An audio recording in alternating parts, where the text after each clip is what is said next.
Welcome, horror fans. Pumpkin Claw here. In the 1980s, James Cameron was working on his underwater saga, The Abyss. At the same time, a friend of Cameron's, Louis Abernathy, sold his underwater monster script, with production and directing headed by Sean S. Cunningham, the man who gave us Friday the 13th. Thus, one of my all-time favorite, relatively unknown horror films from the 1980s was born, DeepStar Six. Let me first start with the design of the poster. This cover art was the main reason I first picked it up for rental when I was 10 years old and kept drawing my eye back to it for continuous obsessive replay. I know the phrase "don't judge a book by its cover," and that is all well and good when referencing other subjects, but when it comes to a movie, a great poster art could make or break a good film. Perfectly designed in blue and black color spectrum, setting up the feeling of being isolated at the bottom of the deep, dark ocean.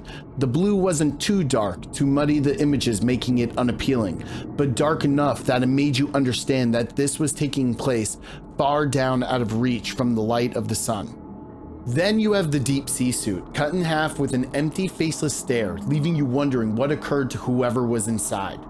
This also references a pivot point in the movie, and one of my favorite scenes, a reveal of the monster that I wouldn't go as far to say is comparative to the alien chestburster scene in Fear and Shock, but is impressively memorable, that had me rewinding many times over in sheer excitement as it comes out of the docking hatch to bite Matt McCoy in half.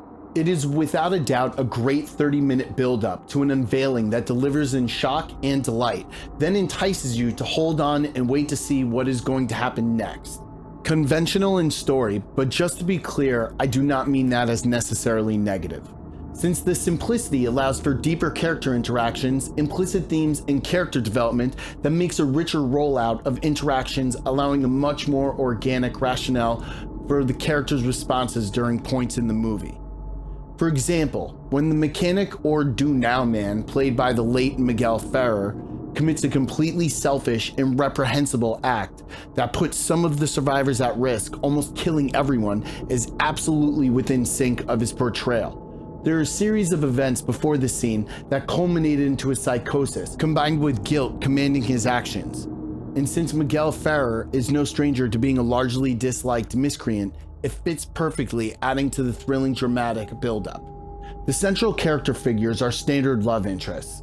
It is assumed that they connected due to their requirement for human physical and emotional interactions, and in many movies like this, where a horrific event catalyzed two characters into a romantic situation could feel forced and not at all genuine. But the movie immediately lays out the design of the relationship between Greg Evigan from My Two Dads and Nancy Everhart, allowing viewers to be vested in their interactions and following their path throughout the film with concern and affection, since there was a believable parallel playing out. This relationship also helps audiences understand all other correlating bonds throughout the film, with a mixture of science officers, military personnel, and independent contractors, without the film having to blatantly lay out the foundation and ruin the flow of the movie by having to spell out what each person means to the other. We have a well-organized understanding through synergy of interactions that are well placed throughout the script. With its practical effects and brilliant creature design added by miniature effects models set to an eerie underwater landscape, the audience truly feels it is miles below the surface of the ocean. During some scenes, the filmmakers used actual footage from deep below the ocean floor in underwater caves, making the reality of the monster's habitat much more natural. Forewarning, this is obviously an 80s underwater horror movie, and could quite possibly hold many faults that nitpickers might feel the need to point out and scrutinize, since DeepStar Six is a hybrid of themes from many movies that have come before it. But it is directed by the father of Jason, with a surprise jump ending similar to the original Friday the 13th. Despite the possible faults, with presumed banality, it is strong in story, accompanied with great acting and nicely inserted moments of comedy, making it a great love letter to the underwater action horror niche. On a personal note, I often think and read message boards of my favorite horror pages about movies that should be remade, since this is the wave that Hollywood has gone through. There is a concept of remaking and rebooting movies that were already successful and popular amongst the wider audience. but I would love to see a remake of DeepStar Six, with Sean S. Cunningham helming the production and possibly Michael Dougherty or Neil Blomkamp to direct. This movie is a forgotten vintage of horror, and maybe resurging it with the same premise and new blood as fuel behind it could reinvigorate originality back into the remake pool. We have seen great horror movies reinvented for the screen, but I would like to see a film that is not unanimously appreciated resurrected for another shot.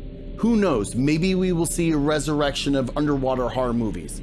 I know I am biased and nonpartisan to this, but I could only hope. Have you seen DeepStar Six? What are some of your favorite underwater horror films? Comment in the section below, and please remember to like, share, and subscribe. Stay scared.